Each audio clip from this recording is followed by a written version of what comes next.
বিবি হাজরা ইন্তেকাল করলো, ছোট্ট দুধের শিশু ওনার পায়ের ধাক্কায় জামজামের পানি বের হলো, বড় হতে লাগলেন।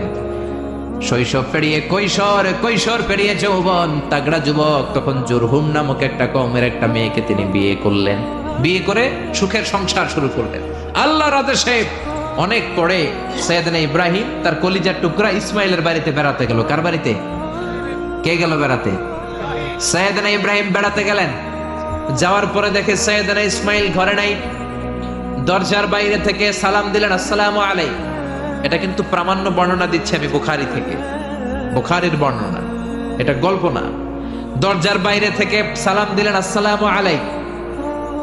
ভেতর থেকে কর্কশ গলায়, ঝাঁঝালো কণ্ঠে, কণ্ঠের মধ্যে কোনো মায়া নাই, দয়া নাই, এরকম একটা কণ্ঠের মেয়ে উত্তর করে বলল, ওয়া আলাইকুমুস সালাম। সৈয়দনা ইব্রাহিম জিজ্ঞেস করলো, কাইফা হালুকি ইয়া উম্মি, ও মা তুমি কেমন আছো? মেয়ে কয়, বেশি ভালো না। সংসার কেমন চলে? সুবিধার না। খাওয়া দাওয়া ঠিক মতো হয়নি না, কিচ্ছু হয় না। আমনে কেডা? সৈয়দনা ইব্রাহিম বলে, আমি কে তোমার জানার দরকার নাই। ইদা জাআ যাওজুকি মিনাল গাবা, স্বামী যখন তোমার বন থেকে শিকার করে ফিরবে, ফাকরাই আলাইহিস সালাম, তোমার স্বামীরে আমার পক্ষ থেকে একটা সালাম দিবা। ও মুরিহি আন ইয়াগায়্যিরা আতাবাতা বাবিহি, বলবা ঘরের দরজার চৌকাঠটা যেন পাল্টে ফেলে। বিশ্বনবীর সাহাবী নাম হলো আলকামা। কি নাম? সবাই বলেন কি নাম? আলকামা বিশ্বনবীর সাহাবী। ইন্তেকালের আগে আলকামার জিহ্বা দিয়ে কালেমা বের হয় না। 3 দিন যাবত বিছানায় পড়ে আছে, মুমূর্ষ, মরে যাবে, কিন্তু জিহ্বা দিয়ে কালেমা বের হয় না। বিশ্বনবী বলেছেন, লাকিনু মাউতাকুম লা ইলাহা ইল্লাল্লাহ, তোমরা মরণের আগে তোমাদের মুমূর্ষ রোগী মৃতদের সামনে লা ইলাহার তালকিন দাও। যখন দেখবেন আপনার চাচার রুহুটা বের হয়ে যাচ্ছে, দাদার রুহুটা বের হয়ে যাচ্ছে, বাবার রুহু বের হয়ে যাচ্ছে, তার শিওরের সামনে, কানের সামনে বসে পড়তে আরম্ভ করবেন, লা ইলাহা লা ইলাহা ইল্লাল্লাহু মুহাম্মাদুর রাসূলুল্লাহ সাল্লাল্লাহু। কিন্তু বলবেন না, এই কালেমা পড়ো, কালেমা পড়ো, কালেমা পড়েন, কালেমা পড়েন, এগুলো বলবেন না। শুধু তালকিন দিবেন। ওটা থেকেই উনি বুঝবেন, কারণ মৃত্যুর একটা কষ্ট আছে না নাই?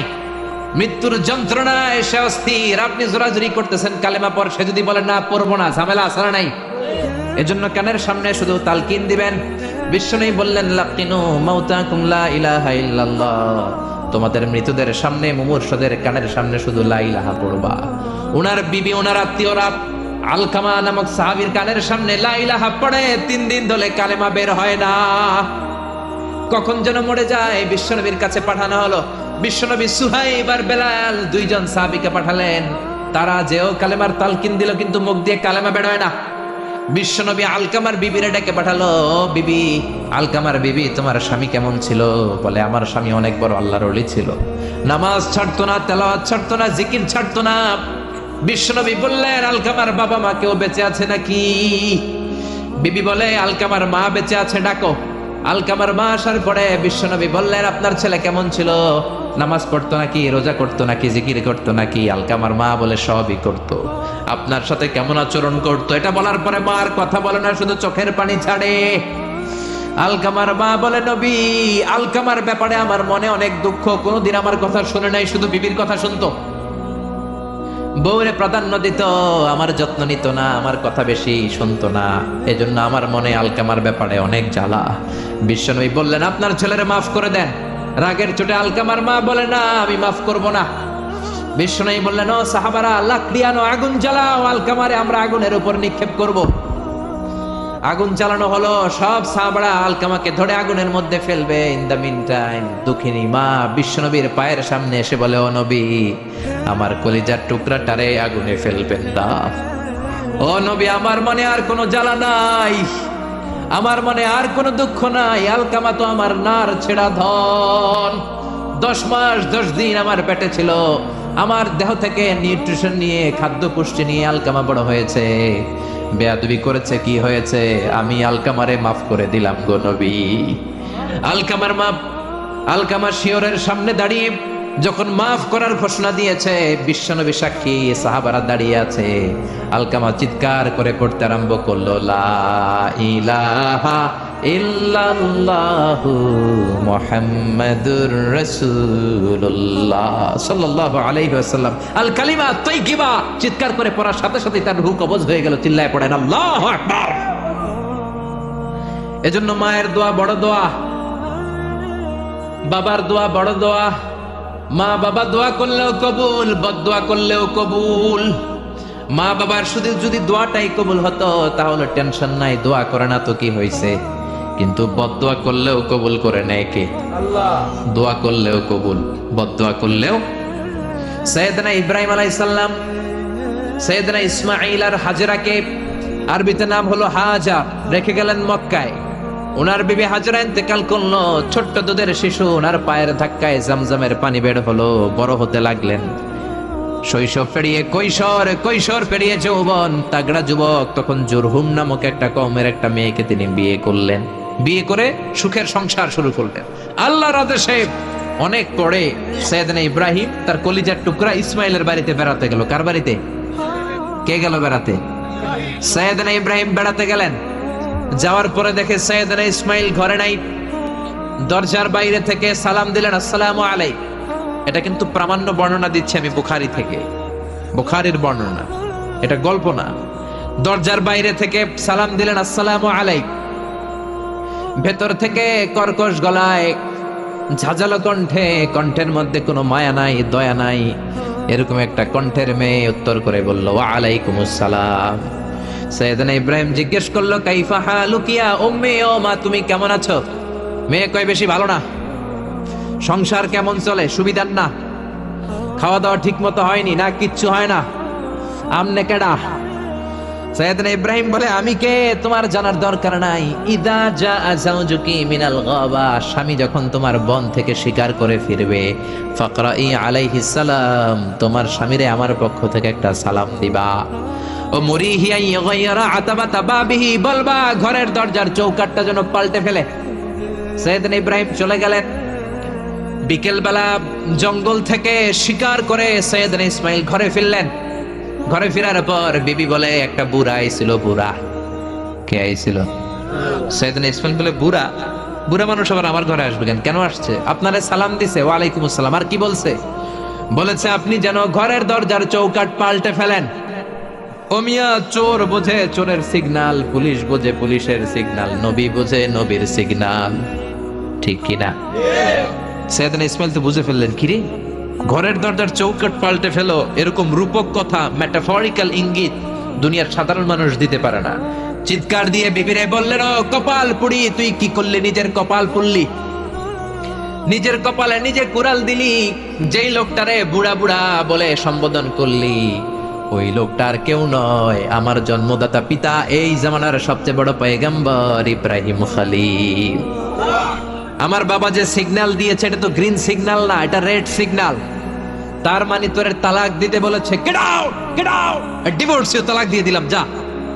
আপনার আব্বাও যদি বলে তোমার বউরও তালাক দিয়ে দাও, দিয়ে দিবেন নাকি? এবার দিয়ে দিয়েন না। আপনার বাবাও বাবা, ইসমাইলের বাবা ইব্রাহিমও, কথা বলেন। সাইয়েদনা ইব্রাহিম ছিলেন আল্লাহর জালিল কাদের পয়গম্বর। আকাশ থেকে ওহী আসলে নবীরা কথা বলে, মন গড়া নবীরা কিছু বলে না। আপনার বউ, আপনার বউকে যদি আপনার বাবা বলে তোর বউরে তালাক দে, দিয়ে দিয়েন না। আবার কি করবেন? বুঝাবেন, বাবারও বুঝাবেন, বিবিরও বুঝাবেন, ঘরের ভিতরে সংলাপ করবেন, সমঝোতা করবেন। আমাদের দেশের দুই নেত্রী সংলাপ করে না তো কি হয়েছে? আমরা করব, আমরা ঘরে ঘরে সংলাপ করব, সমঝোতা করব, ঠিক কিনা? মিলায় দিবেন, মিলায় দিলে বরকত আছে না নাই? কেউ ঝগড়া লাগলে মিলাবেন, মারামারি লাগলে মিলাবেন। কেউ যদি আরেকজনরে মারতে যায়, অধ্যত হয়, মিলায়ে দিবেন। যারা মিলায়ে দেয় তাদের মর্যাদা বাড়ায় দেয় কে? আল্লাহ। কিন্তু সমাজের কিছু দুষ্ট চরিত্রের লোক আছে, দুইজন যদি মারামারি লাগে আরো লাগায়া দেয়, আছে না নাই? আগুন লাগলে আপনারা কি ডালেন? অনেকে তেল ঢালে, আছে না নাই? এখন আগুন লাগলে কি তেল ঢালবেন না পানি ঢালবেন? মিলায়ে দিবেন। বউরাও বুঝাবেন, বাবারাও বুঝাবেন, দুইজনরে বুঝায় আস্তে ধীরে আগাবেন। তালাক তো অনেক পরের কথা। ইসলামের দেয়া অনুশাসন যদি আমরা মেনে চলি, কোনোভাবেই তালাক হবে না।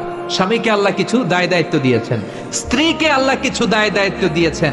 এই দুইটা দায়িত্ব যে কত গুরু দায়িত্ব, গোটা বিশ্বব্যাপী এই দায়িত্বের মধ্য দিয়ে বিশ্বটা চলে। পৃথিবীর প্রথম স্বামী ছিলেন সাইয়েদনা আদম, পৃথিবীর প্রথম বউ ছিল হাওয়া। সেখান থেকে স্বামী স্ত্রীর এই জীবন আছে না নাই? স্বামী আর স্ত্রী বানায় যেজন মিস্ত্রি, সে বড় আজব কারিগর, ঠিক কিনা?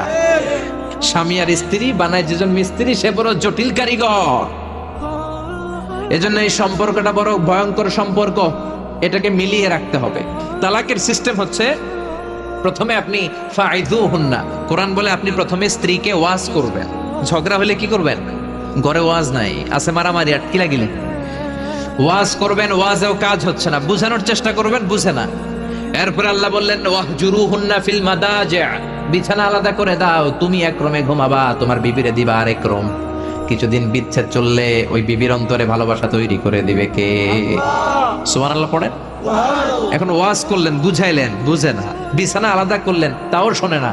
এবার অদ্রিবুহুন্না, কোরআন বলল বউরে শাসন করো। অনেকে বলে বউরে পিটাও, না, পিটানোর কথা বলে নাই। অদ্রিবুহুন্না মানে তাদেরকে শাসাও, শাসন করো। মুফাসসিররা এটার তাফসীর করতে যে হয়রান হয়েছে যে কি দিয়ে পিটাবে। কোন মুফাসসির কয় খেজুরের ছোট ডালা দিয়ে এরকম বাড়ি মারবে, আর বলবে ভালো কথা কই হনুস না কেন। অনেকে বলবে, অনেক মুফাসসির বলেছে মেসওয়াক দিয়ে বাড়ি মারবে, তোমার এত বোঝাই বুঝো না কেন? দুইটা ছেলে মেয়ে হয়েছে আমাদের, এত সুন্দর সংসার, হানিমুন করেছিলাম কক্সবাজারে, স্মৃতিগুলো কি তোমার মনে পড়ে না? তুমি আমার কৈতরি, তুমি আমার টুনটুনি, তুমি আমার সোনামণি, এগুলো কয়ে বুঝাবেন, এরপরও মানে না। অনেক মুফাসসির কইছে বালিশ দিয়া পিটাইবেন, কোল বালিশ দিয়া, যাতে হাত পা না ভাঙে। ওয়াদ্রিবুহুন্না, অনেক ডাকাইতেছে লাঠি দিয়া পিটায়, আছে না নাই? ইসলাম বলে না না, বনিবনা না হলে প্রথম স্টেপ ওয়াজ করো, বুঝাও। 2 নম্বরে বিছানা আলাদা করে দাও, তারপরেও মানে না। 3 নম্বরে ওয়াদ্রিবুহুন্না মানে শাসন করো, যার যেরকম দরকার এরকম শাসন করবেন, তাতেও হয় না। তারপরে ফাবাআসু হাকামাম মিন আহলিহি হাকামাম মিন আহলিহা, এই 3টা স্টেপেও কাজ হয় না। আপনার মুরব্বিদের ডাকবেন, সালিস, মেয়ের পক্ষের মুরব্বিদের ডাকবেন, 2 পক্ষের বেআইনরা মিলে মিলছিল করে দেওয়ার চেষ্টা করবে, তাতেও কাজ হয় না। 4টা স্টেপ শেষ, 5ম স্টেপ হলো তালাক। আর আমরা দইরাই কই 3 তালাক, আছে না নাই? ওমরে ফারুকের জামানায় এক লোক তার বউরে দিছে 100 তালাক, রাগের চোটে। এরকম ডাকাইত আমাদের দেশে আছে না নাই? এখন বিবি এসে বলে, ওমরে ফারুক 100 তালাক দিয়েছে আমার স্বামী, কি করব? সাইয়েদনা ওমরে ফারুক বলে, তোর ডাকাইত স্বামীটা কোথায়? কয় এই জায়গায়। কিরে কয় তালাক দিছিস? কয় 100টা। দিবি 3টা, 100টা দিলি কেন? কয় রাগের মাথায় দিছে। কয় তারা তোর বিচার করতেছে, 3 তালাকে তোর বউ তালাক, বাকি 97 তালাক তোর পিঠে পড়বে। সুবহানাল্লাহ কইতে মন চায় না? এজন্য এই হচ্ছে তালাকের সিস্টেম। কতগুলো স্টেপ আপনি পার হলেন, তারপরেও আপনি একসাথে 3 তালাক দিবেন না। ইসলামের তালাককে 2 ভাগে ভাগ করা হয়েছে, একটা আত-তালাক আস-সুন্নি আর একটা তালাক আল বিদআই। তালাক আস-সুন্নি মানে সুন্নতি তালাক, আর তালাক আল বিদআই মানে বেদাতি তালাক। বেদাতি তালাক হচ্ছে রাগের মাথায় 3 তালাক, 14 তালাক, 22 তালাক। কিন্তু তালাক সুন্নি, সুন্নাত সম্মত তালাক হচ্ছে আপনার বিবি যখন পবিত্র, মানে যখন পিরিয়ড হচ্ছে না, ওরকম একটা পবিত্র সময় তারে আপনি তালাক দিবেন। 1 মাসের সময় আছে, একটা তালাক দিবেন, 1 মাসের ডিউরেশন, এর মধ্যে বিবির আবার নিয়ে আসতে পারবেন, কোনো সমস্যা নাই। সুবহানাল্লাহ পড়েন। 1 মাস পরেও মানে না, এরপরে দিবেন 2য় মাসের 2য় তালাক, তার মানে আরো 1 মাস, মোট কয় মাস? 2 মাস পরেও মিলমিশ হয় না, তারপরে 3য় মাসে তালাক দিলেন। এই 3 তালাক দেওয়ার পরে বিবি আবাদুল আবাদ আপনার জন্য হারাম হয়ে গেল। কত সুন্দর স্টেপ মেনটেন করে কত দূরে তালাক, আর আমরা দইরেই কই তালাক। এজন্য খবরদার। সাইয়েদনা ইসমাইল বললেন, কপাল পুল্লি তুই, যারে বুড়া বলে গালি দিলি আসলে বুড়া নয়, এই লোকটাই আমার বাবা ইব্রাহিম খলিল। আমার বাবা বলেছে তোরে তালাক দিতে, গেট আউট, গেট আউট, তালাক দিয়ে দিলাম তোরে, যা ভাগ। বউ শেষ, নতুন বিয়ে করলো, নতুন সুখের সংসার। 3 বছর পর সাইয়েদনা ইব্রাহিম আবার ছেলের বাড়িতে বেড়াতে আসলেন। আজকেও সাইয়েদনা ইসমাইল ঘরে নাই। সাইয়েদনা ইব্রাহিম আজকে সালাম দিলেন, আসসালামু আলাইকুম। সাইয়েদনা ইব্রাহিম সালাম দিলেন, আজকে ঘরের ভেতর থেকে জাদুমাখা কণ্ঠে, মধুমাখা কণ্ঠে, সুরেলা কণ্ঠে একটা মেয়ে বলল, ওয়া আলাইকুমুস সালাম। সাইয়েদনা ইব্রাহিম বললেন, কাইফা হালুকি ইয়া উম্মি, মা কেমন আছো? মেয়েটা বলে, আলহামদুলিল্লাহ আলা কুল্লি হাল, সব সময় আলহামদুলিল্লাহ। সব সময় কি? তোমাদের জীবন যাপন কেমন চলে? খুব ভালো চলে। তোমার স্বামী কই? বনে গিয়েছে। এবার মেয়েটা বলে আপনি কে? সাইয়েদনা ইব্রাহিম বলে আমার পরিচয় দেব না। মেয়েটা বলে আপনার পরিচয় না দিল আপনার সাথে কথা বলবো না। আমরা স্বামী স্ত্রী দুইজন থাকি মরুভূমির মাঝখানে, আমাদের খোঁজ খবর নেওয়ার কেউ নাই। আপনি কে এরকম দিল দরিয়ার একজন মুরব্বী আমাদের খোঁজ নিতে আসলেন? আপনার পরিচয়টা আপনি বলেন। সাইয়েদনা ইব্রাহিম তার পরিচয় দেয় না। মেয়ে বলে পরিচয় না দিলে আমি কথাও কই না। বাধ্য হয়ে ঘরের ভিতরে ঢুকলেন। জোর করে মেয়েটা সাইয়েদনা ইব্রাহিমকে ঘরে ঢুকালেন, রুটি বানিয়ে খাওয়ালেন, গোশত খাওয়ালেন, খেজুর খাওয়ালেন, শরবত খাওয়ালেন। ও মিয়া, আগেরটাও মাইয়া, এইটাও পার্থক্য আছে না নাই? মেয়েটা বলে আমার জন্য দোয়া করেন। সাইয়েদনা ইব্রাহিম চোখের পানি ছেড়ে দোয়া করে দিলেন, মেয়েটার মাথায় হাত বুলিয়ে দিলেন আর বললেন ইদা জা যাওজুক মিনাল গাবা, তোমার স্বামী যখন বন থেকে আসবে ফাকরাই আলাইহিস সালাম, তোমার স্বামীর আমার পক্ষ থেকে সালাম দিবা। ওয়া মুরিহি আইয়ুসবিতা আতাবাতা বাবি, আর বলবা আমি বলছি ঘরের দরজার নতুন চৌকাঠ যেন জীবনেও না পাল্টায়। ঘরের দরজার এই নতুন চৌকাঠটা যেন কোনোদিন। সাইয়েদনা ইসমাইল ফিরে আসলেন। আসার পরে বিবি বলে একজন মুরব্বী এসেছিল, নুরানি চেহারার একজন মুরব্বী শুই না। সাইয়েদনা ইসমাইল তো ভয় পেয়ে গেছেন, লাভ দিয়ে উঠছে। কি মুরব্বী?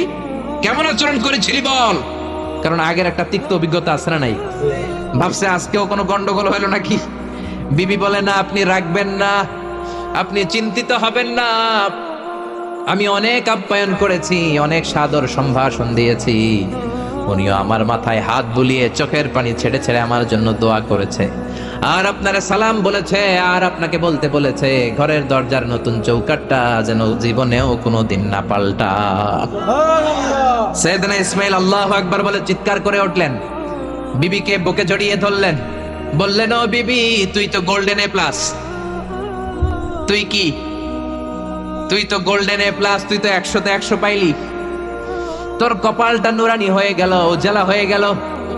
যেই বয়স্ক লোকটা এসে এই কথাটা বলেছে, বয়স্ক লোকটার কেউ না, তোর শ্বশুর আমার বাবা ইব্রাহিম খালিল। আর যেই কথা বলেছে এই কথাটার মানে হলো তোরে যেন আমি তালাক না দেই। তোর হাতটা যে আমি ধরলাম, এই হাত ধরেই যেন তোরে নিয়ে জান্নাতে ঢুকে যায়। আল্লাহু আকবার।